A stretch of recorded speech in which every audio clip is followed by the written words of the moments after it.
Je vais commencer mon intervention en vous rappelant que ma collègue Christine Renaud-Dinjac et moi-même, vous l'avions fait remarquer en juin dernier déjà, au moment du vote du budget supplémentaire, puisque ça avait eu un impact sur ce BS. Ces délibérations, je le dis avec d'autres mots, mais sur le même esprit que notre collègue Adrien Guenet, ces délibérations prouvent que votre tentative de coup de force avec les bailleurs sociaux a échoué. Vous vous êtes planté. Donc non seulement il y a des recettes en moins sur le budget 2024, ce qui vous a obligé d'ailleurs lors du BS à y consacrer une partie de l'excédent 2023, mais en plus, on doit délibérer après toutes les villes de la métropole, d'ailleurs c'est pas contrat de ville, c'est contrat métropolitain, après toutes les villes de la métropole qui sont concernées par ce type de convention en lien avec le contrat métropolitain qui a été voté en juin dernier. Franchement, ça fait un peu amateur et en plus, quand on voit la manière dont ça nous a été présenté, vous avez un art tout consommé pour relativiser vos erreurs et vos plantages. Franchement, là, c'est du grand art. Mais je vais en revenir au fond parce que ça concerne quand même la vie d'un certain nombre de talentaises et de talentais. Et quand je parle du fond, ce sont les actions qui sont programmées par chaque bailleur pour 2025, parce qu'on a quand même déjà une vision plutôt, j'allais dire, détaillée, en contrepartie, donc actions qui sont programmées en contrepartie de l'abattement de taxes foncières. En fait, les actions tournent autour de, j'allais dire, 4 principaux axes. Si on regarde les montants qui sont alloués, la présence de proximité, les interventions pour effacer les tags, les graffitis, la remise en état des logements et la tranquillité résidentielle. Autant d'actions, on sera tous d'accord ici pour dire qu'elles sont nécessaires et qu'elles sont indispensables, qu'il faut absolument renforcer ces actions pour tous les logements et quel que soit le bailleur, surtout au regard de ce qui s'est passé cet été au Belvédère. Et moi, je voudrais revenir sur plusieurs points. D'abord, sur les déchets et le ramassage des ordures ménagères. Alors, je sais, l'enlèvement des ordures ménagères, ce n'est pas de la compétence des bailleurs sociaux, mais je vais y revenir.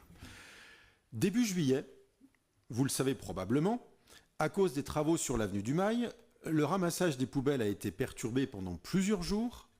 Les bacs sont restés sur les trottoirs, en plein soleil, parfois rentrés non vidés dans les locaux poubelles des immeubles, avec toutes les odeurs qui vont avec, et le développement d'une faune dont, pour le coup, on se passerait bien. J'ai pu le constater, ça concernait plusieurs immeubles sur l'avenue du Mail, sur la rue de Gimsheim ou sur la rue Picasso. Alors, je le disais à l'instant, l'enlèvement des ordures ménagères n'est pas de la compétence des bailleurs sociaux, mais la gestion des containers, si. Alors, il n'est pas question de faire le procès de telle ou telle structure. Je veux bien reconnaître que les conditions étaient compliquées pendant cette période de travaux. Mais à tout le moins, il aurait été intéressant, voire nécessaire, d'anticiper pour éviter les désagréments causés à un certain nombre, voire un nombre certain d'habitantes et d'habitants de ces immeubles. Les questions de propreté sont primordiales. Je crois qu'ici, personne n'aurait envie de vivre dans un quartier parsemé de déchets où peuvent s'entasser des encombrants et où les locaux poubelles, passez-moi l'expression, puent. Alors, c'est évidemment pas le cas de tout le Belvédère. Je ne vais pas stigmatiser tout le quartier du Belvédère. Mais je pense quand même, nous pensons qu'on peut mieux faire. Il faut donc que tous les bailleurs sociaux fassent un effort.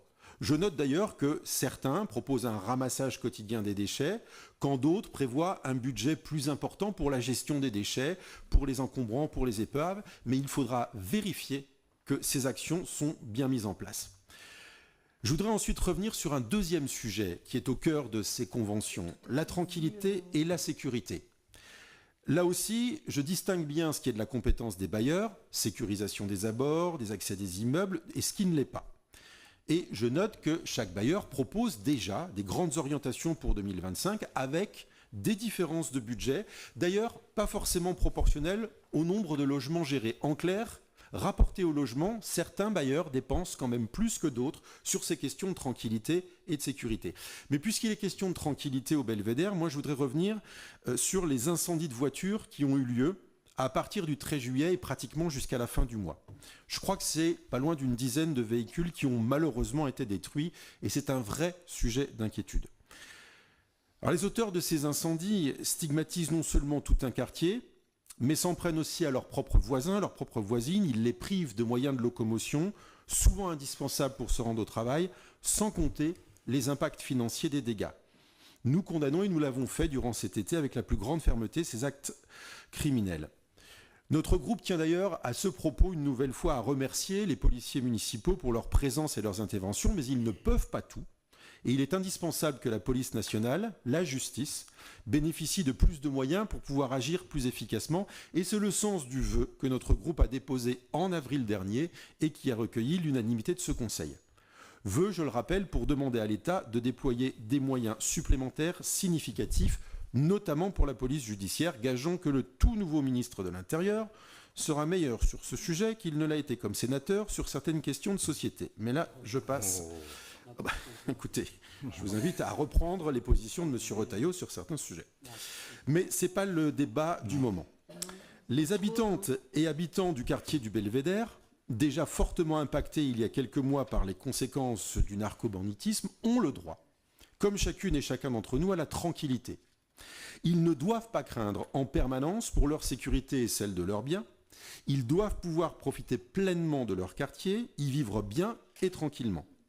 Alors, si certaines solutions dépendent directement du pouvoir régalien de l'État, d'autres peuvent être mises en place au niveau local. Pourquoi ne pas, par exemple, envisager un accompagnement des victimes pour les aider dans leur démarche avec les assurances?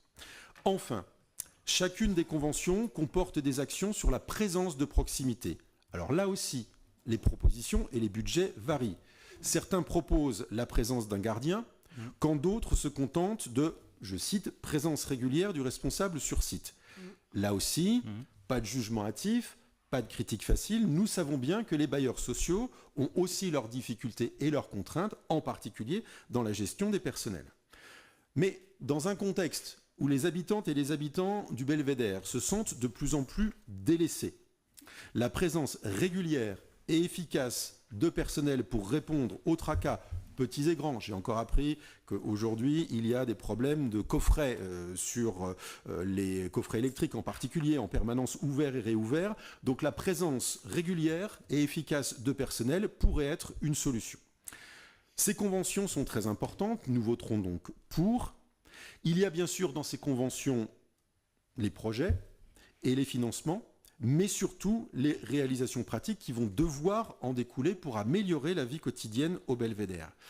Ces conventions d'ailleurs, et j'en termine par là, précisent qu'un comité de suivi doit être créé qui regroupe le maire et des représentants de la collectivité, que ce soit des élus ou des services.